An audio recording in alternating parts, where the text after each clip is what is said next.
Era el año 1983, cuando me enviaron a una misión en lo profundo de la Sierra de Guerrero. Yo era un soldado joven, apenas con 19 años, y aunque ya había patrullado zonas peligrosas, esta vez algo se sentía diferente. Nos habían asignado a vigilar un área remota, cerca de un pueblo abandonado. Los rumores decían que había movimientos extraños, pero nadie nos explicó qué clase de movimientos eran. Nuestro trabajo era simple: patrullar, reportar y asegurarnos de que no hubiera actividad sospechosa. Los primeros días fueron tranquilos. El sol quemaba durante el día y por la tarde regresábamos al campamento a descansar. Pero las noches eran otra cosa. La oscuridad en esa sierra era distinta. No era solo la falta de luz, sino algo más, como si el aire mismo estuviera cargado de miedo. Varios compañeros juraron haber visto sombras moviéndose entre los árboles, figuras que se escondían. Apenas las apuntábamos con las linternas. El sargento Morales, un hombre duro y frío, no creía en esas tonterías. Decía que eran animales o nuestra imaginación jugándonos malas pasadas, pero yo sabía que no era normal. Las sombras se movían demasiado rápido, demasiado silenciosas. Una noche, mientras hacía guardia, escuché un ruido detrás de mí. Me giré lentamente con el rifle listo, pero no vi nada, solo la neblina espesa, flotando como un fantasma entre los árboles. Respiré hondo y seguí vigilando. Fue entonces cuando lo escuché de nuevo, un susurro, como si alguien o algo se estuviera arrastrando por el suelo. Apunté hacia el sonido, pero no había nadie. Mis manos empezaron a sudar. De repente, una figura oscura pasó corriendo entre los matorrales. Era alta, demasiado alta para ser un animal. No hizo ningún ruido, solo desapareció en la oscuridad. Al día siguiente, uno de los soldados desapareció. No hubo gritos ni disparos, simplemente se esfumó. Lo buscamos por horas, pero no encontramos ni rastro, ni siquiera sus huellas. El sargento Morales se negó a hablar del tema, solo dijo que debíamos seguir con la misión. Pero yo sabía la verdad. Algo nos estaba observando, y esa noche volvería por más. El soldado desaparecido se llamaba Rojas. Era un tipo callado, pero buen compañero. Su mochila, su rifle, hasta su cantimplora seguían en el campamento. Era como si se lo hubiera tragado la tierra. El sargento ordenó que no habláramos del asunto. No quiero rumores, dijo con voz dura, pero en sus ojos se notaba el miedo. Esa noche, la neblina bajó más espesa que nunca. Nos turnamos para hacer guardia en parejas. A mí me tocó con Gutiérrez, un veterano que había estado en misiones peores. No me gusta esto, murmuró él, ajustando el rifle contra su hombro. En 10 años nunca vi un soldado desaparecer así. Miré hacia la oscuridad. Los árboles parecían brazos retorcidos, listos para agarrarte. De repente, un ruido, crash, como si algo hubiera pisado una rama seca. Gutiérrez y yo nos miramos, apuntamos hacia el sonido, pero solo había niebla. ¿Oíste?, pregunté en voz baja. Él asintió. Entonces, algo se movió entre los arbustos. No era un animal, era más grande, más rápido. Solo vi una sombra negra, alta y delgada, que se esfumó en segundos. ¡Dispara!, gritó Gutiérrez, pero no hubo tiempo. Algo silbó en el aire, como un susurro frío. Gutiérrez dio un paso atrás, tropezó y luego simplemente ya no estaba. Lo único que quedó fue su gorra en el suelo. Me quedé paralizado. No había gritos ni lucha, solo silencio. Corrí hacia el campamento, gritando por ayuda. Los demás soldados se despertaron sobresaltados, rifles en mano. Gutiérrez desapareció, les dije sin aliento. El sargento Morales palideció. Por primera vez, no me regañó por gritar. Formen un círculo, ordenó con voz tensa. Apunten hacia afuera, no se separen. Nos agrupamos, espalda con espalda, mirando hacia la niebla. El viento soplaba frío, llevándose nuestro aliento. Fue entonces cuando lo escuchamos.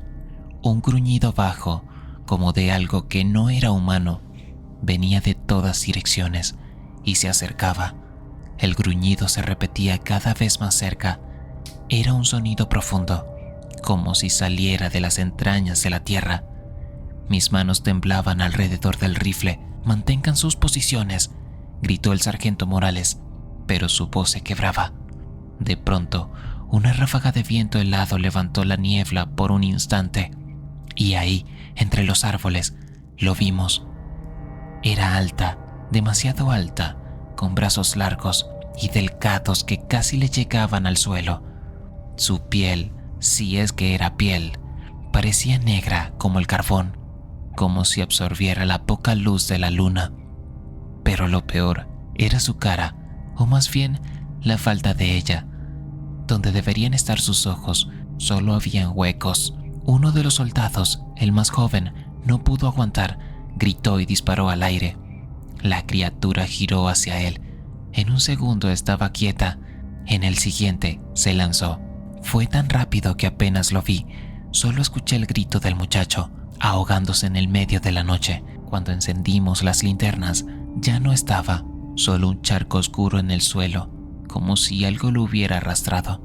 «¡Retirada!», rugió el sargento. «¡Todos a los vehículos! ¡Ahora!». Corrimos como locos. Alguien tropezó, pero nadie se detuvo a ayudarlo. Escuché cómo gritaba antes de que el sonido se cortara de golpe. Cuando llegamos a las camionetas, éramos 3 menos. El motor rugió, pero las luces no atravesaban la niebla. Avanzamos a ciegas, escuchando ruidos en el techo, como si algo saltara de un vehículo a otro. «¡No paremos!», gritó el conductor. Pero entonces, algo aterrizó pesadamente sobre el techo de nuestra camioneta. El metal se abolló bajo su peso, y entonces comenzó a arañar. Los arañazos en el techo sonaban como cuchillos rascando metal. Todos apuntamos nuestras armas hacia arriba, pero nadie se atrevía a disparar. ¿Y si le dábamos al conductor o perforábamos el techo y nos dejaba expuestos? De pronto un golpe seco, una mano, no, una garra, irrumpió a través del techo, arrancando el metal como si fuera papel. Era larga, negra, con dedos huesudos que se retorcían en el aire buscando agarrar algo. «¡Maldita sea!», gritó el sargento Morales, disparando hacia arriba. La criatura soltó un chillido agudo, como el sonido de un animal herido mezclado con estática de radio. La garra se retiró, pero el vehículo empezó a balancearse peligrosamente. «¡Va a volcarnos!», advirtió el conductor aferrándose al volante. En ese momento, la camioneta de atrás aceleró y nos embistió por detrás, haciéndonos avanzar bruscamente. Escuché un ruido sordo cuando algo cayó al camino. Miré por la ventana trasera. La criatura estaba en el suelo retorciéndose, pero no estaba sola. Otras 2 figuras oscuras emergieron de los árboles, agachándose sobre ella como si le estuviera ayudando a levantarse. «Dios mío», susurró alguien. «Hay más». El sargento agarró la radio. «Todos los vehículos aceleren, no miren atrás». Pero era demasiado tarde. La última camioneta del convoy frenó de golpe. Sus luces traseras se quedaron inmóviles en la niebla, haciéndose cada vez más pequeñas. Luego se apagaron. Nadie dijo nada. Sabíamos lo que había pasado y sabíamos que no seguirían. El convoy redujo la velocidad al llegar a un pequeño caserío abandonado en medio de la sierra. Las casas de adobe se veían destruidas, como si algo las hubiera saqueado no hace mucho. El letrero medio podrido en la entrada decía: «La Coyotera». «Aquí nos defendemos», ordenó el sargento con voz ronca.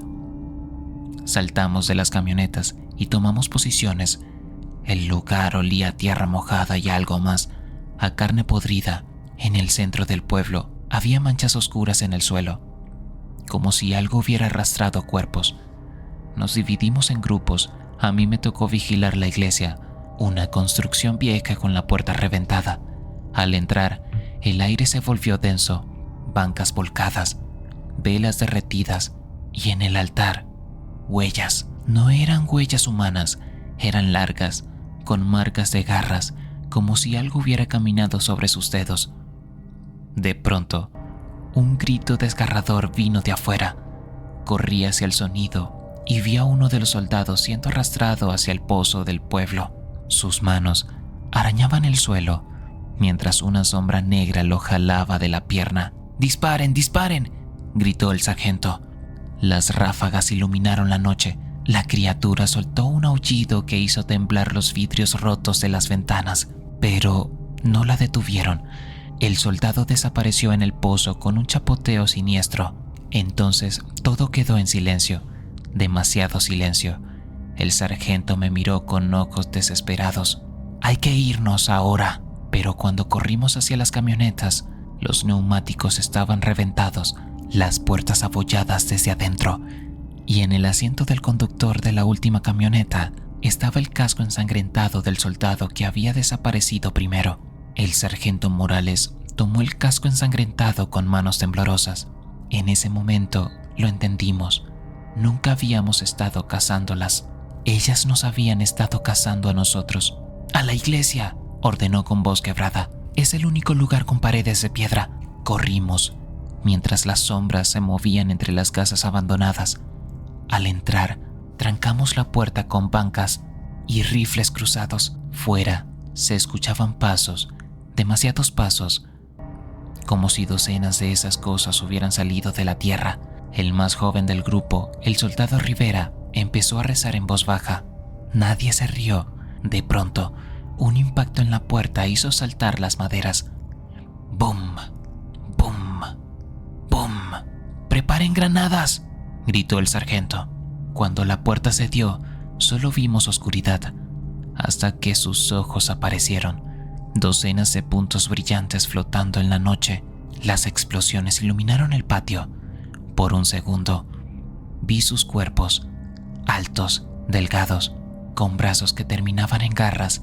Una se retorció quemándose, emitiendo un chillido que nos hizo sangrar los oídos.